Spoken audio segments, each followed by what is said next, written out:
नाज़रीन, प्रोग्राम के आगाज़ में सबसे पहले बात करेंगे पीटीआई एक बार फिर मुज़ाकरात के लिए तैयार हो गई है। मुज़ाकरात के 2 अदवार के बाद पीटीआई एक बार फिर मुज़ाकरात के लिए इस वक्त तैयार है। चेयरमैन पाकिस्तान तहरीक इंसाफ बैरिस्टर गौहर कहते हैं कि बानी पीटीआई ने हुकूमत के साथ मुज़ाकरात जारी रखने की हिदायत और दोनों मुतालिबात तहरीरी तौर पर हुकूमती कमेटी को फराहम करने की इजाज़त दे दी है।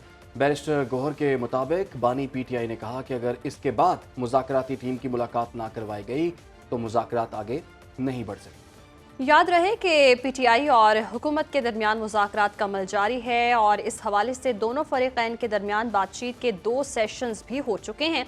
पीटीआई ने बानी पीटीआई इमरान खान की रिहाई और कारकुनों के खिलाफ क्रैकडाउन की तहकीकात के लिए अदालती कमीशन बनाने के मुतालिबात रखे हैं। बानी पीटीआई ने इदारों के खिलाफ बयानात न देने पर रजामंदी जाहिर कर दी है।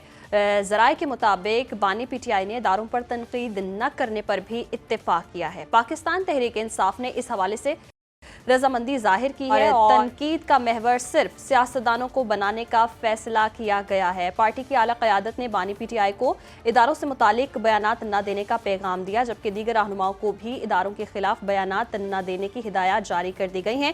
इसी पर बात करने के लिए हमारे साथ मौजूद हैं सीनियर तज्ज़ियाकार राना मुबश्शिर साहब। बहुत शुक्रिया आपके वक्त का। राना साहब, कहिएगा कि पहले 2 सेशंस हुए जिसमें जो नाकाम रहे, अभी भी डेडलॉक बरकरार था और अब कह दिया गया कि तहरीरी तौर पर अपने मुतालिबात लिख कर दिए जाएं। तो जब हम देख रहे थे कि पीटीआई रहनुमाओं की जानिब से तनकीद की जा रही थी, उन्होंने कहा जी कि हुकूमत संजीदा नहीं ली रही मुज़ाकरात वाले मामले को। क्या लगता है आपको, ये जो तीसरा दौर जल्द शुरू हो जाएगा, मुज़ाकरात कामयाब हो सकेंगे?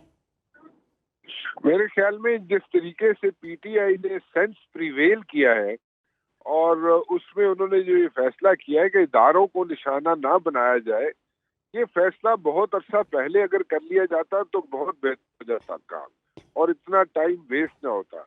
और ये फैसला तो मेरे ख्याल में उस वक्त होना चाहिए था। मेरा जाती ख्याल ये है कि जब पीटीआई की हुकूमत मरकज से गई थी नो कॉन्फ्रेंस के बाद, वो उसके बाद अगर ये फैसला कर लिया जाता और उस वक्त ही सियासतदान जो है या सियासतदानों को जो है या पॉलिटिकल पार्टीज जो है उनको ही अगर क्रिटिसिज्म किया जाता या उनकी जो प्रॉब्लम्स हैं या उनके जो इश्यूज हैं या उनकी जो रॉन्ग डूइंग्स हैं उनको अगर क्रिटिसाइज किया जाता, उसी पे फोकस किया जाता पीटीआई की तरफ से, तो वो मेरे ख्याल में बहुत बेहतर होता।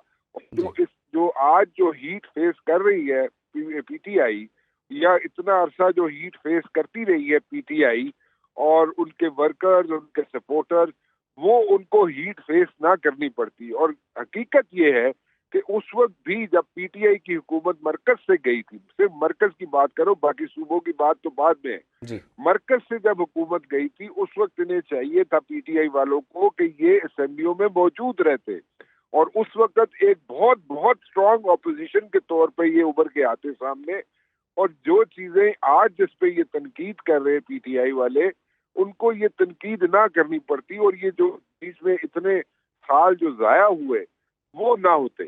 तो एनीवे, देर से आया, देर से किया, फैसला दुरुस्त किया, लेकिन मेरे ख्याल में इदारों को निशाना नहीं बनाना चाहिए। अच्छा राना साहब, आप जो कह रहे हैं कि इदारों को निशाना नहीं बनाना चाहिए और लग भी रहा है कि पीटीआई किसी हद तक इस पर अब आमादा भी हो गई है, तो आपको लगता है अब डैमेज कंट्रोल हो जाएगा? रिकवरी मोड में पीटीआई आ चुकी है या जो पॉलिटिकल स्पेस उनको इतने अरसे से नहीं मिल पा रहा था, आने वाले दिनों में उनको वो स्पेस भी मिल जाएगा? अब देखें, पॉलिटिकल स्पेस जो है वो उनको अब खुद उसके लिए उन्हें जुस्तजू करनी पड़ेगी। और जो ट्रस्ट डेफिसिट है और जो कि एतबार नहीं है, हुकूमत को पीटीआई पे एतबार नहीं है, वो एतबार जो है या एस्टेब्लिशमेंट को फॉर दैट मैटर अगर पीटीआई पे एतबार नहीं है, तो वो एतबार जो है उसको रिवाइव करने में ओवरनाइट ये चीजें नहीं होंगी सॉर्ट आउट।